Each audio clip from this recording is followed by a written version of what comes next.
Hi, Dr. Hagmeyer here, and in the last video I spoke about the many causes behind PCOS, which include autoimmunity, diet, stress, hormones, inflammation, gastrointestinal disturbances, and really what we call multi-system dysregulation, which is essentially when multiple systems begin to fail and shut down, and one system's failure feeds another system that causes that system of the body to shut down as well. Women with PCOS are typically dealing with several hormones that have become part of this multi-system dysregulation. Some of the things that we see are typically fluctuating thyroid levels, meaning that the TSH, T3, and T4 levels are going up, then they're going down. Women experience bouts of fatigue. 1 month is weight gain, the next month is they're losing weight. We see heavy, painful periods. We see heavy blood clots. We see cramping. We see trouble with sleeping. We see anxiety. We see a lot of the emotional, neurological things that also show up. These are all too common concerns that I hear from women all around the world. And the thing here is if their doctor tested their thyroid against antibodies, specifically thyroid peroxidase enzyme, as well as thyroglobulin antibody, I think very often the doctors would often see that these two are also elevated. I just started working with a young girl. She's 15 years old, PCOS, she has acne, crippling fatigue, she has weight gain, she has weight loss, she has heart palpitations, she has chronic pain throughout her body, and her mom and dad really just reached out to me just out of pure frustration. One of the things that we did is we tested her for antibodies, not only against her thyroid, but against other tissues of her body. And the thyroid being one of them, of course, that actually wound up showing elevated. So my suspicion was correct in that situation. She had antibodies against what are called the islet cells of the pancreas. So she's dealing with an autoimmune disease, which is basically attacking her pancreas.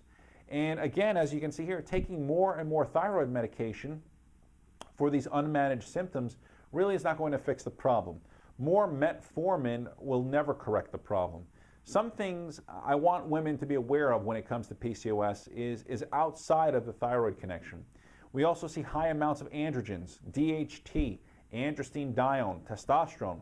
We see insulin resistance. Maybe you had your insulin levels tested and you were over 6.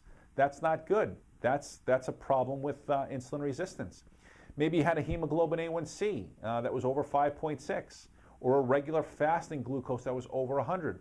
Again, these are not good signs. These are all signs of insulin resistance, but more specifically, what that means is you're walking down that path of pre-diabetes. Now, a very easy way to check for insulin resistance is go out to the local Walmart or local drugstore, purchase a glucometer, and start testing your morning blood glucose levels. First thing you do when you wake up in the morning is you prick your finger, and if that number is over 100 on any regular basis, you most likely have insulin resistance, and that's something that really can be dealt with using natural approaches. Again, what you want to see your fasting blood glucose levels fall between is anywhere between 85 and 100. Now, I would also test what's called the postprandial blood sugar levels. These are your sugar levels at 1 hour post the ingestion of 75 milligrams of carbohydrates, and then retesting 2 hours after that. So 1 hour after you eat, you want to test your blood sugar, and that should be really less than 140. 2 hours later, when you go back, you want to retest it.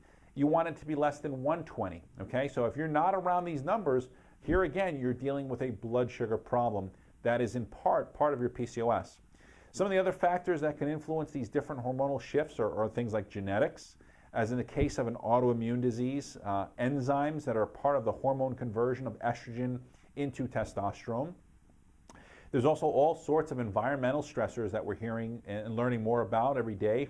Things like plastics and bisphenol A, chemicals found in the environment like atrazine, chemicals found in cigarettes and cigarette smoke, things found in our drinking water like fluoride. All of these things are basically environmental disruptors. They're what we call endocrine disruptors or xenobiotics, okay? So these are just some of the causes behind PCOS, and as you can see, simply taking metformin or some other form of medication aimed at just lowering your blood sugar, that fails to address 95% of the underlying mechanism that's really part of and really behind your suffering. Now in my next video, what I want to do is I want to spend some time talking about some of these additional players in PCOS and really what you need to do to get these under control. In the meantime, if you're suffering with PCOS or any other hormonal imbalance and you really want help using natural medicine, shoot us a quick email, contact our office.